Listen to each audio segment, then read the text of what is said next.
You've done the shadow work, faced your darkness, integrated your wounds. You've awakened, grown, transformed. But you're stuck. There's one final threshold you can't cross, one last stage you can't reach. And every spiritual teaching tells you to keep doing what you're doing. More meditation, more healing, more light. But Carl Jung discovered something that contradicts everything you've been taught. Jung found that the final stage of awakening requires the most counterintuitive move possible. You must become what you've been fighting against, not metaphorically, literally. You must embody your opposite, embrace your enemy, become what you've spent your entire journey rejecting. And this is why most spiritual seekers never reach completion. They can't make this forbidden move. Today I'm revealing Jung's most controversial technique for reaching the final stage of awakening. A method so paradoxical that spiritual communities avoid teaching it, but Jung insisted, without this move, you remain incomplete. And if you're brave enough to use it, everything changes. Here's what Jung understood that changes everything. Spiritual awakening creates a new shadow. You think you've integrated your darkness, but in becoming awakened, you've now rejected something else. The unawakened, the unconscious, the ordinary, the material, the ego. You've created a new polarity, and you're stuck on one side of it.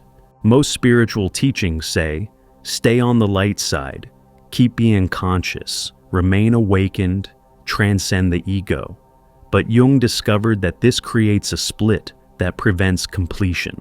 The final stage isn't about being more awakened. It's about integrating awakened and unawakened, not choosing light over dark, but becoming both simultaneously. Jung called this the union of opposites, and it requires doing something that feels wrong, forbidden, even dangerous. You must consciously become what you've been rejecting, not to go backward, but to go beyond. The technique sounds simple. The execution is terrifying, and it's the only way to reach what Jung called the self. Jung's first instruction: to reach the final stage, you must befriend your enemy. Not your psychological enemy, your archetypal enemy. The thing you've defined yourself against throughout your entire awakening journey. Think about who you've become through awakening. Conscious, aware, integrated, spiritual. And who have you rejected in becoming this? The unconscious masses, the sleeping people, the materialistic, the ego-identified. You've created an identity by opposing these things, and this opposition is now your prison. One of Jung's most advanced patients described this realization. I'd spent years developing consciousness, and I was proud of being awake compared to unconscious people. Then Jung asked me, what if you're just as unconscious as them, but about different things? I was unconscious of my unconsciousness about being conscious. My spiritual identity was another ego structure, and it had an enemy, everyone I considered asleep. This is what Jung meant by befriending your enemy. You must approach the very thing you've defined yourself against, not with judgment, but with curiosity, not with superiority, but with recognition. Because Jung discovered what you're fighting is carrying the key to your completion. Here's the technique. Identify who or what you've made your enemy through your spiritual journey. The materialistic, the ego-driven, the spiritually bypassing, the unconscious. Then consciously spend time understanding them, not to convert them, not to fix them, but to find what they have that you've rejected. Because Jung insisted they're holding a piece of you. You'll resist this. Every part of you will say, I've worked so hard to not be like them. But Jung discovered, until you can genuinely see yourself in your enemy, until you can recognize that you are them in a different form, you remain split. And split people never reach the final stage. But befriending your enemy is just the beginning. Jung's second instruction is even more forbidden. This is Jung's most radical teaching. To reach the final stage, you must not just accept, but actively embody the qualities you've rejected, the ones you've spent your awakening journey transcending, not to regress, but to complete. During awakening, you transcend certain qualities: greed, ego, materialism, aggression, superficiality. You become less attached, less ego-driven, less materialistic. And this is necessary. But Jung discovered that transcendence without integration creates spiritual inflation. You're identified with being above these qualities, and that identification prevents completion. One of Jung's patients, a meditation teacher who'd transcended ego attachment, hit a wall in her development. Jung asked her to do something shocking. For 1 month, be consciously materialistic. Buy things you want. Pursue status. Be superficial. Not unconsciously, consciously. Experience what you've transcended. She was horrified. But I've worked years to transcend materialism. Jung responded, and now you're imprisoned by that transcendence. You can't complete until you can consciously choose materialism and consciously choose non-materialism. Right now, you're identified with non-materialism. That's still identification. This is what Jung called conscious embodiment of the opposite. You must be able to access every quality, not just the spiritual ones. You must be able to be ego-driven when needed, materialistic when appropriate, aggressive when necessary, superficial when it serves. Not from unconsciousness, but from choice. Here's the technique. Take the quality you're most proud of transcending. Maybe it's ego, maybe it's desire, maybe it's anger. For 1 week, consciously embody it, not recklessly, consciously. Feel your ego. Indulge your desire. Express your anger. Not to go backward, but to integrate what you rejected. Jung discovered that awakened people who do this experience something profound. They realize these lower qualities contain power they've been missing. Their transcendence was actually avoidance, and embracing what they rejected completes them. But if you think embodying rejected qualities is challenging, Jung's third instruction might be the most forbidden of all. Here's what Jung discovered that terrifies spiritual seekers.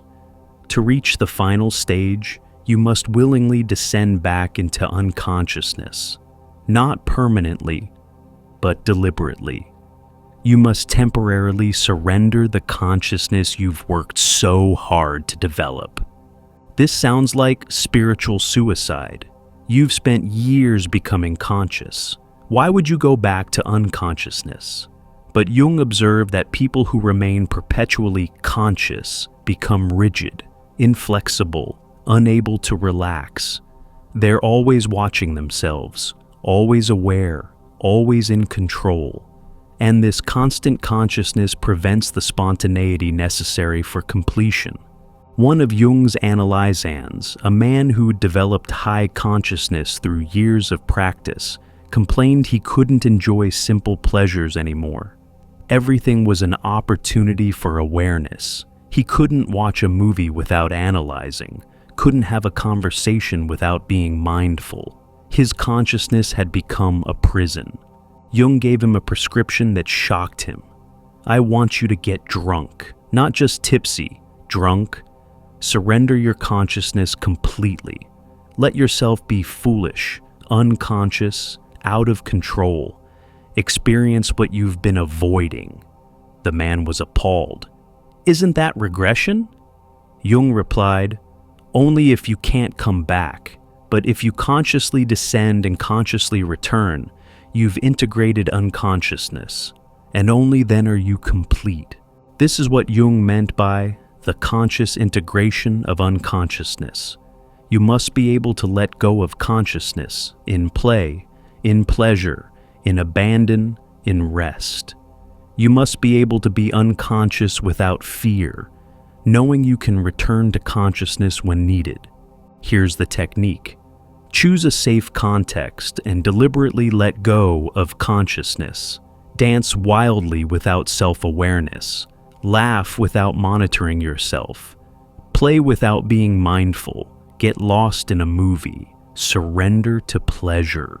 Let yourself be unconscious for a while, then consciously return. Jung discovered that people who can move fluidly between consciousness and unconsciousness have reached a stage beyond both. They're not identified with being conscious. They can use consciousness or set it aside. This flexibility is what the final stage requires. But there's one more forbidden move Jung said is essential for completion. If these techniques sound wrong, dangerous, contradictory to everything spiritual teaching says, Jung would tell you that's exactly why most people never reach the final stage. Completion requires moves that seem forbidden. Before we continue, check out our new guide, True Self-Discovery, with 24 practical reflection exercises designed to help you find your way within. Click below to get True Self-Discovery. Now, this final instruction is the key that unlocks everything. This is Jung's ultimate instruction. To reach the final stage, you must embrace permanent paradox. Not resolve it, not transcend it, live in it. You must become someone who is simultaneously awakened and asleep, conscious and unconscious, spiritual and material, light and dark. Not switching between them, being both at once. Most spiritual teaching aims to resolve paradox. Choose consciousness over unconsciousness. Choose spirit over matter. Choose light over dark. But Jung discovered that resolution is the problem. The final stage requires holding both poles simultaneously without choosing. One of Jung's most developed patients described reaching this state. I was meditating on a koan Jung gave me. How can you be both awake and asleep? Suddenly I got it. I don't have to choose. I am both. I'm the awakened one watching my life, and I'm the character living my life. I'm consciousness observing, and I'm the human being experienced. Both are true, neither is more real, and I don't need to resolve this. This is what Jung called the transcendent function, the capacity to hold opposites without resolution. You're spiritual and materialistic, conscious and unconscious, awakened and human, extraordinary and ordinary. You don't toggle between them. You embody both simultaneously. Here's the technique. Every time you catch yourself identifying with one side of a polarity, I'm awakened, or I'm spiritual, or I'm conscious, immediately claim the opposite too. I'm also asleep, I'm also material, I'm also unconscious. Hold both as equally true.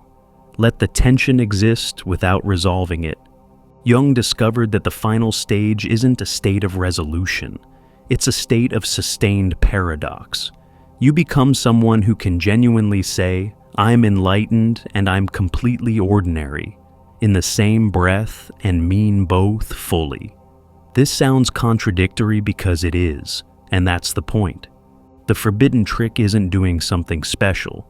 It's becoming able to be everything simultaneously.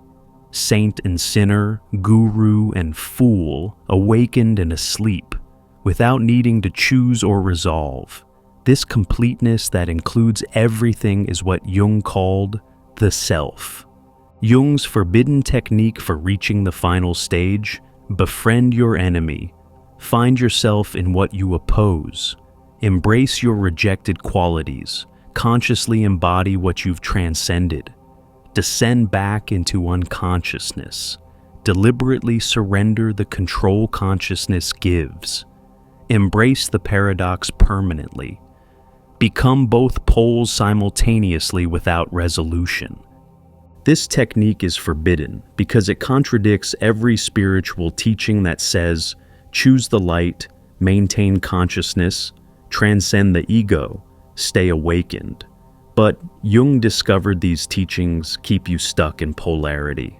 The final stage requires something else entirely, becoming so whole that you include everything, even what you've rejected. Most spiritual seekers never do this because it feels wrong. It seems like regression, like losing what you've gained. But Jung insisted, what you've gained isn't real until you can lose it and choose it again. You're not truly conscious until you can be unconscious. You're not truly awakened until you can be asleep. The final stage is freedom to be anything, not imprisonment in being one thing, even if that one thing is awakened. If you're stuck at the threshold of the final stage, if you've done all the work but can't cross the last barrier, Jung would ask you, what are you still rejecting? What are you still fighting? What are you still defining yourself against? Because that rejection is your prison. The forbidden trick is simple. Embrace everything you've rejected. Become what you've been fighting. Embody your opposite, not to regress, but to complete. Not to lose what you've gained, but to transcend the gain itself.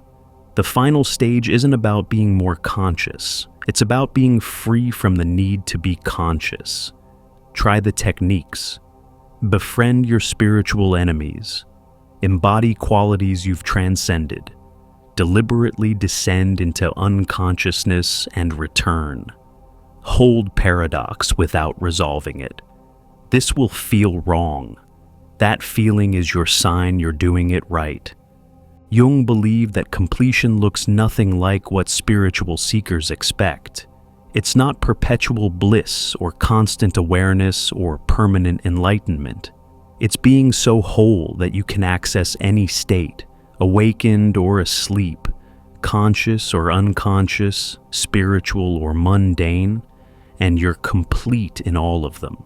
The journey ends when you can be anything without losing yourself, when you're no longer identified with being awakened, when you're so complete that you're comfortable being incomplete. That's the final stage, and this forbidden trick is how you reach it. Subscribe to explore Jung's most advanced teachings on reaching completion. To dive even deeper into Jung's revolutionary psychology and what it means for your spiritual awakening, click the recommended video on your screen now.